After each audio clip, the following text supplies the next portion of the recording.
Corona mask बनाने वाले की सफलता। चमनलाल की डूंगरपुर गांव में एक छोटी सी टेलरिंग शॉप थी। वे बहुत अच्छे कारीगर होने के साथ साथ एक साफ दिल के इंसान थे और लोगों की हमेशा मदद किया करते थे। डूंगरपुर और आसपास के गांवों में लोग उनकी काफ़ी तारीफ करते थे, लेकिन अपने सीधेपन के कारण वो अधिक काम नहीं कर पाते थे। उनका बेटा हमेशा उन्हें टोकता रहता था, क्या पापा आप भी, आपके सीधेपन की वजह से लोग आपका फ़ायदा उठाते हैं। बेटा, यही तो मेरी पूंजी है। लोगों के पास अगर धन दौलत है तो मेरे पास संतुष्टि है।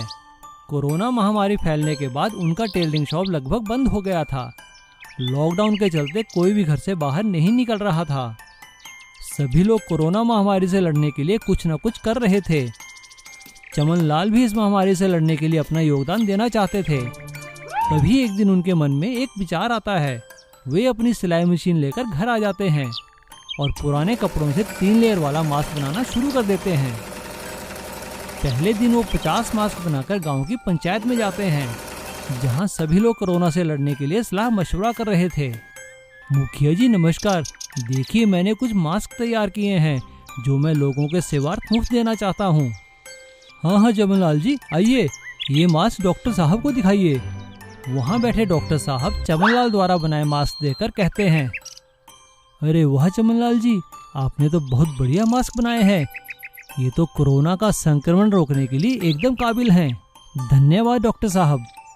अब चमनलाल जी रात में मास्क बनाते हैं और दिन में उन्हें आसपास के गांव में लोगों को बांटते हैं। चमनलाल द्वारा बनाए मास्क की अब सभी लोगों में चर्चा होने लगती है। एक दिन जब कोरोना से लड़ने के लिए जिला स्तरीय बैठक हो रही थी, तभी वहां पर मास्क की कमी के बारे में चिंता जताई गई। यह सुनकर डूंगरपुर के डॉक्टर साहब ने कहा, जनाब मैं आपको ये मास्क दिखाना चाहता हूँ। ये मास्क डूंगरपुर के एक आम टेलर चमनलाल द्वारा बनाए गए हैं और ये हमारे सभी पायदानों पर खड़े उतरते हैं। अगर आप कहे तो मैं उन्हें मास्क बनाने के लिए कह सकता हूँ। सभी अधिकारी वो मास्क देखते हैं और जिलाधीश महोदय निर्णय लेते हैं। डॉक्टर साहब, ये मास्क हमारे पायदानों पर खड़े उतरते हैं, तो क्या आप चमनलाल से हमारे लिए मास्क बनाने को कह सकते हैं? हम इसके लिए उन्हें कीमत अदा करेंगे। सरकार की तरफ से उन्हें पैसा दिया जाएगा। डॉक्टर गांव आकर चमनलाल से कहते हैं, चमनलाल जी ये लीजिए सरकार की तरफ से एडवांस का चेक। अब आपको सरकार की तरफ से मास्क बनाने का ऑर्डर दिया जाता है। आपका बहुत बहुत धन्यवाद डॉक्टर साहब। अब चमनलाल अपने सभी कारीगरों को बुला लेते हैं और सभी नियमों का पालन करते हुए मास्क बनाने में जुट जाते हैं। इस तरह से उन्हें रोजगार मिल जाता है। अब चमनलाल का बेटा भी इस काम में उनकी सहायता करने लगता है। लेकिन चमनलाल जरूरतमंदों को मुफ्त में मास्क बांटना नहीं छोड़ते और इस तरह से सेवा भाव द्वारा किया गया काम अब उनके रोजगार का साधन बन चुका था। लालची पेट्रोल पंप वाला। चंदू एक पेट्रोल पंप में मैनेजर था। वो बहुत ही लालची था। वो पेट्रोल पंप के कर्मचारियों को हमेशा बेईमानी करना सिखाता था। अरे तुम लोग कब मानोगे, पूरा पेट्रोल दोगे तो क्या बचाओगे। देखो मैं तुम्हें बताता हूँ कि पेट्रोल कैसे कम डाला जाता है। और अगर किसी ग्राहक को पता चल जाता कि पेट्रोल कम डाला जा रहा है तो वो अपने कर्मचारियों को ग्राहक के सामने डांट देता था। अरे तुम लोग क्या करते हो, पेट्रोल कम क्यों डालते हो, पूरा पेट्रोल डाला करो। पंप की बदनामी कराओगे क्या, तुम्हें नौकरी से निकाल दूंगा। और बाद में उन्हीं कर्मचारियों से माफी मांगता था। अरे देखो करमू, ग्राहकों के सामने ऐसा करना ही पड़ता है, लेकिन तुम लोग अपना टांका लगाते ही रहो। कम पेट्रोल डालो, खुद भी कमाओ और मुझे भी कमाने दो। ऐसे ही कई सालों तक चलता रहा और अब लोगों ने पेट्रोल पंप की शिकायत पेट्रोल पंप के ऑफिसर्स को करनी शुरू कर दी। और जब भी पेट्रोल पंप के ऑफिसर्स वहां छापा मारने आते, चंदू को पहले से ही पता चल जाता था और वो सारी मशीनरी ठीक कर देता था और सही पेट्रोल डालकर हमेशा बच जाता था। अरे पेट्रोल तो बिल्कुल सही डला है, पता नहीं क्यों लोग शिकायत करते हैं। अरे साहब, यहाँ के लोग हैं, जलते हैं मुझसे, इसीलिए मेरी शिकायत करते रहते हैं। लेकिन उनके जाने के बाद वो फिर से बेईमानी शुरू कर देता था। लगातार मिलती शिकायतों से पेट्रोल पंप के हेड ऑफिस से रवि नाम का एक ऑफिसर उसकी छानबीन करने आया। रवि एक गरीब युवक का भेष धरकर चंदू के पास नौकरी के लिए आया। साहब, मुझे कोई नौकरी दे दीजिए, मैं बहुत मजबूर हूँ, मेरे घर में खाने के लाले पड़े हैं, आप यहाँ कुछ भी काम मुझे दे दीजिए। हाँ हाँ ठीक है, सफाई का काम करेगा यहाँ? हाँ साहब, कोई भी काम दे दीजिए। और रवि पेट्रोल पंप पे सफाई का काम करने लगता है और धीरे धीरे चंदू और उसके कर्मचारियों के खिलाफ सारे सबूत इकट्ठे करता है। सारे सबूत इकट्ठा हो जाने पर वो एक दिन अपने ऑफिसर के वेश में आकर वहाँ छापा मारता है। चंदू रवि के आगे गिड़गिड़ाने लगता है, अरे साहब, मैंने आपको पहचाना नहीं, मुझे माफ कर दीजिए साहब, मैं ऐसी गलती कभी नहीं करूँगा। नहीं चंदू, तुमने यहाँ लोगों को काफी बेवकूफ बनाया है, तुम्हारे खिलाफ कार्यवाही की जाएगी। जितना पैसा तुमने गलत ढंग से कमाया है वो सारा वसूल किया जाएगा। और चंदू को पुलिस पकड़ के ले जाती है और उसकी सारी काली कमाई को जमा कर लेती है। बाकी सभी कर्मचारी रवि से माफी मांगते हैं। रवि उन्हें ईमानदारी से काम करने की सलाह देकर छोड़ देता है और पेट्रोल पंप पे एक नया मैनेजर नियुक्त किया जाता है। और अब लोगों को पेट्रोल पंप से कोई शिकायत नहीं होती, सबको पूरा पेट्रोल मिलता है। छोटा ऑटो वाला। कासमपुर गांव में जीरो नाम का एक व्यक्ति रहता था। वो बौना था, लेकिन जीरो ऑटो चलाने में बहुत अच्छा था। वो ऑटो चलाकर काफ़ी अच्छे पैसे कमाता था, लेकिन बौना होने के कारण उसकी शादी नहीं हो रही थी। एक दिन जीरो और उसके पिता भोला मंदिर गए। जीरो के हाथ मंदिर की घंटी तक नहीं पहुंच रहे थे। तब उसके पिताजी ने उसे उठाकर मंदिर की घंटी बजवाई। जीरो ने उदास होकर अपने पिता से कहा, पिताजी, हमारे परिवार में सभी लंबे हैं, तो मैं क्यों छोटा रह गया? बेटा, तुम बौने हो तो क्या हुआ, हम बड़े खुश नसीब हैं, तुम ऑटो चलाकर हम सबका पेट पालते हो। लेकिन पिताजी, इतना कमाने का क्या फायदा, मुझसे कोई शादी करने को तैयार ही नहीं है।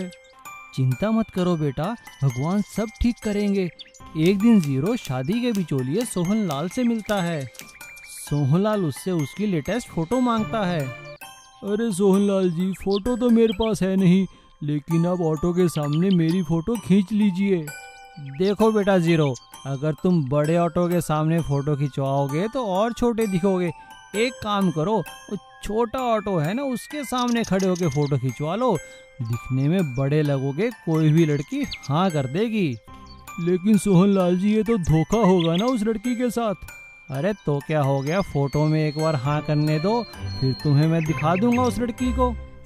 जीरो सोहनलाल की बात मान लेता है। सोहनलाल जीरो को लेकर रमाशंकर नामक के एक व्यक्ति के पास जाता है और उन्हें उसकी फोटो दिखाता है। रमाशंकर फोटो देखकर जीरो को अपनी बेटी के लिए पसंद कर लेता है और सोहनलाल से लड़का दिखाने के लिए कहता है, हाँ हाँ रमाशंकर जी, मैं लड़के को साथ लेकर आया हूँ। जीरो बेटा, जरा सामने तो आना। रमाशंकर जीरो को देखकर गुस्से हो जाता है। सोहनलाल, ये तो बोना है, तुमने मुझसे झूठ कहा। अरे रमाशंकर जी, बोना है तो क्या हुआ, बहुत अच्छे पैसे कमाता है और दिल का बहुत अच्छा है। तभी वहाँ गली का एक बदमाश लड़का आता है और रिश्ते की बात सुनकर रमाशंकर की बेटी सुमन से कहता है, सुमन, मैं तुमसे शादी करना चाहता हूँ, तुम किसी और से शादी कैसे कर सकती हो? यह सुनकर सुमन कहती है, मैंने कहा ना, तुम मुझे पसंद नहीं हो, जाओ यहाँ से। लगता है तुम ऐसे नहीं मानोगी, मैं तुम्हें अभी उठा कर ले जाऊंगा। यह सब देखकर जीरो कहता है, अरे भाई साहब रुकिए, आप ऐसे क्यों तंग कर रहे हैं इनको? ये आपसे शादी नहीं करना चाहती तो क्या जबरदस्ती है? अबे ठींगे, तू मुझे समझाएगा, तू मुझे रोकेगा, भाग यहाँ से। यह सुनकर जीरो को गुस्सा आ जाता है और वह एक छलांग लगाकर उस गुंडे के गर्दन से लिपट जाता है और उसकी खूब पिटाई करता है और उसे नीचे गिरा देता है। मार खाकर वो गुंडा वहाँ से भाग जाता है। चलिए सोहनलाल जी, यहाँ से चलते हैं, हमें अपनी और बेइज्जती नहीं करवानी अब। जीरो को जाता देख सुमन अपने पिता से कहती है, पिताजी, इन्होंने उस परिवार की रक्षा की है जिन्होंने उनका अपमान किया, तो सोचो ये मेरी कितनी रक्षा करेंगे। मैं इन्हीं से शादी करूंगी पिताजी। और फिर दोनों परिवारों की मर्जी से सुमन और जीरो की शादी हो जाती है और वो दोनों खुशी खुशी रहने लगते हैं। हेलीकॉप्टर रिपेयर वाला। मुंशी राम एक एरोनॉटिकल इंजीनियर था। वो एक बड़ी कंपनी में हेलीकॉप्टर रिपेयर का काम देखता था। हेलीकॉप्टर रिपेयर की पूरी वर्कशॉप वही संभालता था। वो काम करने में बहुत माहिर था। पूरी कंपनी वाले उसके काम की तारीफ करते थे। हेलीकॉप्टर में कोई भी कमी हो वो उसे ठीक कर देता था। हेलीकॉप्टर्स के सभी पायलट भी मुंशीराम की तारीफ करते थे। वाह मुंशीराम भाई, तुम्हारे जैसे हेलीकॉप्टर रिपेयर करने वाला हमने कोई नहीं देखा। ये हेलीकॉप्टर तो उड़ भी नहीं सकता था, लेकिन आपने इसे उड़ने काबिल बना दिया। थैंक यू सर, ये तो मेरा काम है। लेकिन मुंशीराम के अंदर एक बहुत बड़ी कमी थी। वो बहुत आलसी था। वो आज का काम कल पर टाल देता था। एक दिन एक हेलीकॉप्टर रिपेयर होने के लिए उसके हैंगर में आता है। देखो मुंशीराम, इस हेलीकॉप्टर को रिपेयर करना बहुत ज़रूरी है, क्योंकि बचाव कार्यों के लिए यही हेलीकॉप्टर इस्तेमाल होता है। ठीक है सर, कर दूंगा, आप क्यों फिक्र करते हैं। लेकिन आदत अनुसार मुंशीराम उस रिपेयर को कल के लिए टाल देता है और अपने घर चला जाता है। घर आते ही मुंशीराम का बेटा उससे कहता है, पापा पापा, कल हम पिकनिक पे जा रहे हैं। कहाँ जा रहे हो बेटा। पापा पापा, हम पहाड़ी वाली झील पर जा रहे हैं। सुना है वो बहुत ही सुंदर इलाका है। हाँ बेटा, सुना तो मैंने भी है, लेकिन ध्यान रखना। अगले दिन सुबह मुंशीराम का बेटा अपने स्कूल के साथ पिकनिक पर चला जाता है और मुंशीराम आदत अनुसार देर से काम पर पहुंचता है। लेकिन जब वो वहां पहुंचता है तो वहां पर देखता है कि काफी अफरा तफरी मची हुई थी। अरे क्या हो गया भाई, सब लोग इतना भागदौड़ क्यों कर रहे हैं। अरे मुंशीराम जी, आपको नहीं पता, पहाड़ी वाली झील के पास कुछ बच्चे झील में फंस गए हैं। वहाँ बहुत तेज तूफान आया है।